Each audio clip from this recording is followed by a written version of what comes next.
अस्सलामुअलैकुम स्टूडेंट, आज का जो हमारा टॉपिक है ये है न्यूटन का second law. Newton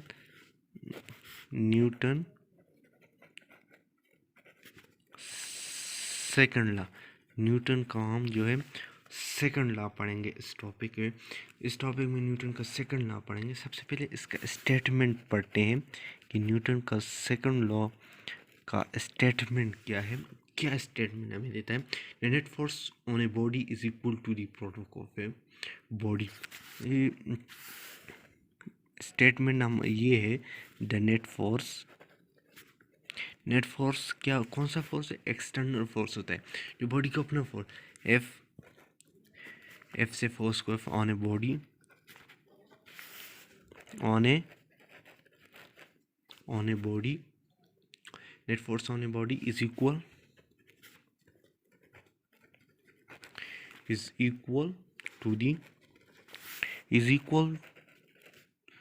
to the product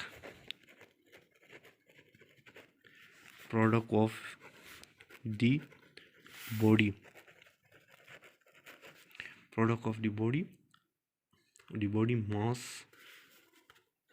body mass and its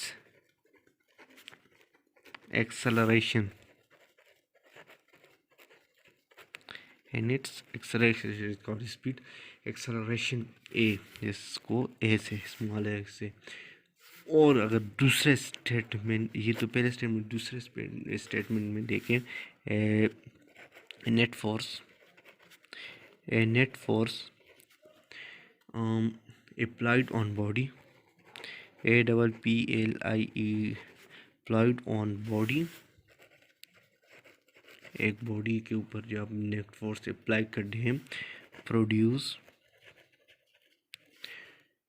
an acceleration. वो क्या प्रोड्यूस पैदा करता है? एक्सेलरेशन उसमें पैदा होती है। ए, इसको हम किससे रिप्रेजेंट करते हैं? ए इन दी बॉडी में क्या प्रोड्यूस होता है? एक्सेलरेशन। बॉडी के अंदर प्रोड्यूस होता है एक्सेलरेशन। और जो एक्सेलरेशन है, ये ए जो है is directly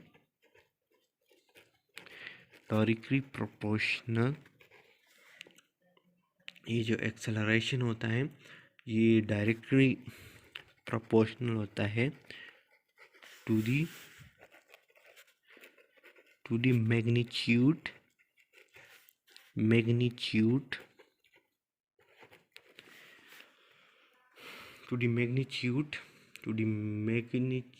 of net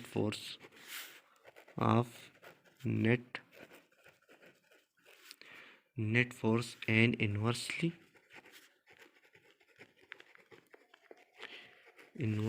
proportional, और इन्वर्सली प्रोपोर्शन होता है मास ऑफ बॉडी। मतलब ये है, यहाँ पर मैथमेटिक्स रिप्रेजेंट करते हैं।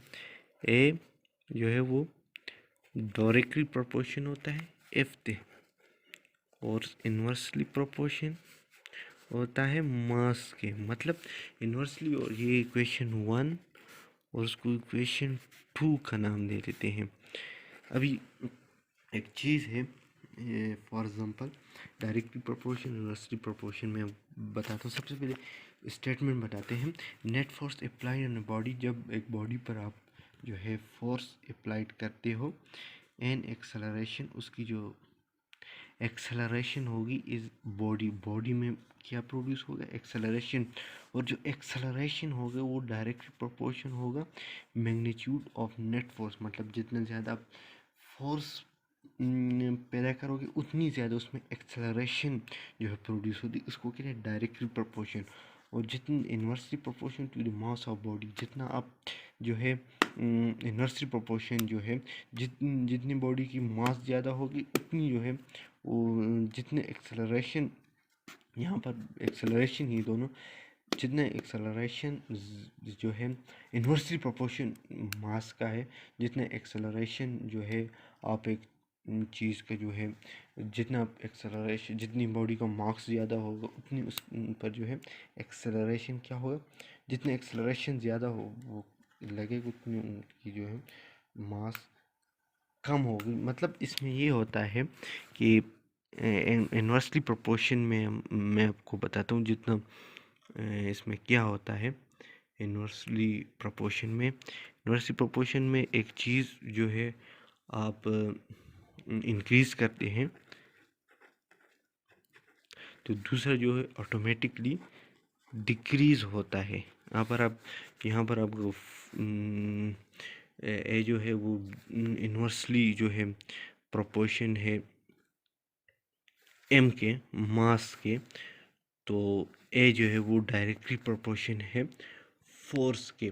तो एक बॉडी, उसके ऊपर आप जो है फोर्स लगा रहे हैं, उसमें एक्सेलरेशन जो है प्रोड्यूस होगा। जो ये एक्सेलरेशन है ये डायरेक्टली प्रोपोर्शन होगा फोर्स के। मतलब जितना फोर्स ज़्यादा होगा उतनी एक्सेलरेशन ज़्यादा होगी, जितनी फोर्स कम होगी उतनी एक्सेलरेशन कम होगी। इन्वर्सली प्रोपोर्शन है मास, जितनी फोर्स एक्सेलरेशन ज़्यादा होगा उतना मास कम होगा, जितना मास कम होगा उतनी एक्सेलरेशन ज़्यादा होगा।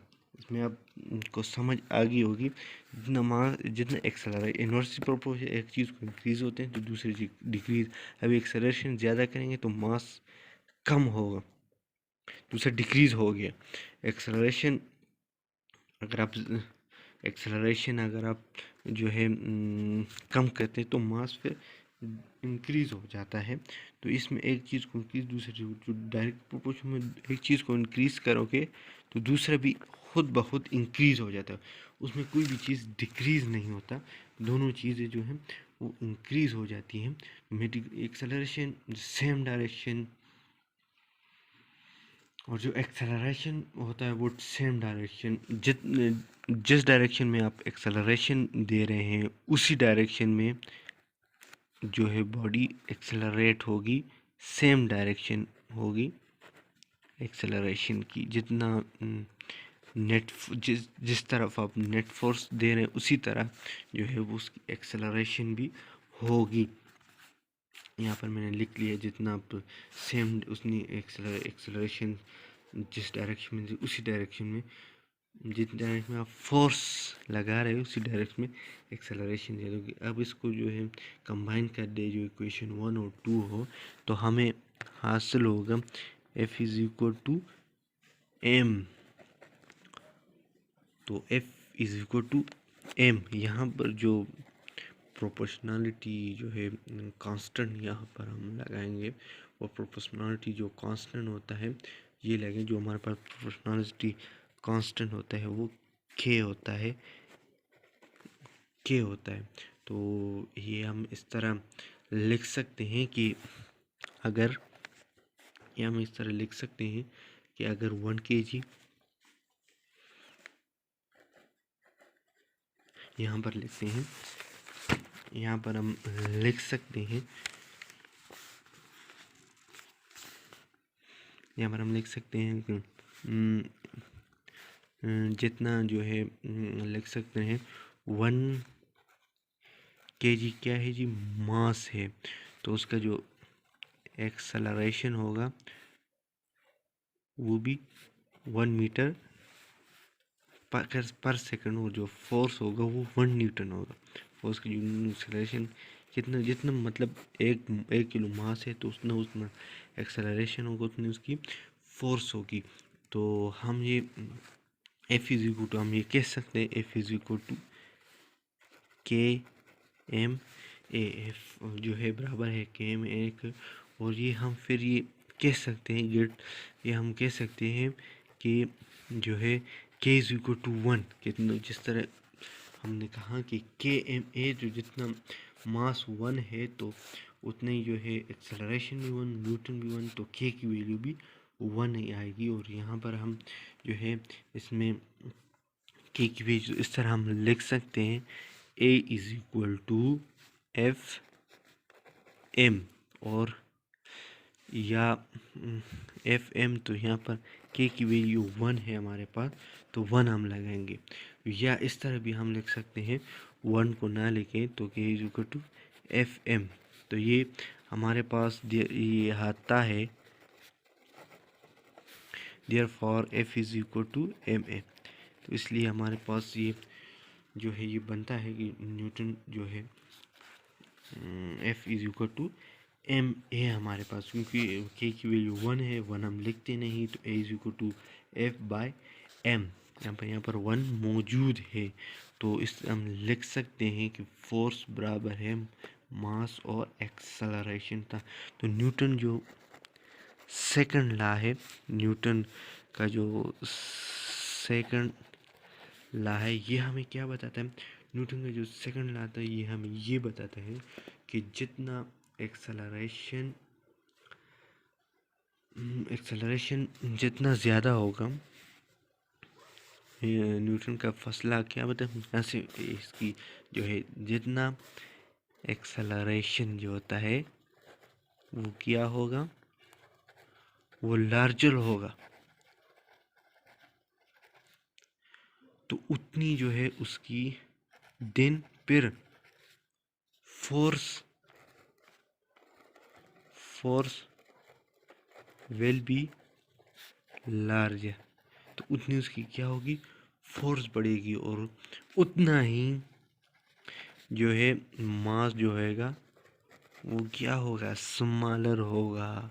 मतलब इन्वर्सली प्रोपोर्शन है मास ना, इन्वर्सली प्रोपोर्शन है डायरेक्टली प्रोपोर्शन। अभी एक्सेलरेशन ज़्यादा की, जिस तरह मैंने पीछे बताया, एक्सेलरेशन ज़्यादा कर दिया तो हमने जो है उसका फोर्स भी ज़्यादा कर दिया। एक्सेलरेशन उसकी एक्सेलरेशन ज़्यादा, उसकी स्पीड भी ज़्यादा होगी, और उसकी स्पीड ज़्यादा होगी तो उतना उसका मास जो है वो स्मॉलर होगा, कम होगा। ये है हमारे पास स्टेटमेंट न्यूटन का जो है सेकंड लॉ का जो है ये स्टेटमेंट है। न्यूटन का जो सेकंड लॉ स्टेटमेंट ये कहता है कि जितनी एक चीज़ की एक्सेलरेशन ज़्यादा होगी उतनी उसकी फोर्स ज़्यादा होगी, और जितनी उसकी फोर्स ज़्यादा होगी उतनी उसकी मास कम होगा, मास उतना कम होगा, वज़न उतना कम होगा। ये कहता है हमें न्यूटन सेकंड लॉ। ये था हमारा आज का टॉपिक। स्टूडेंट हमारे चैनल को ज़रूर सब्सक्राइब करें, और मेरी जो नई वीडियो है वो सब्सक्राइब करेंगे तो जो मेरी नई वीडियो आप सबसे पहले आप तक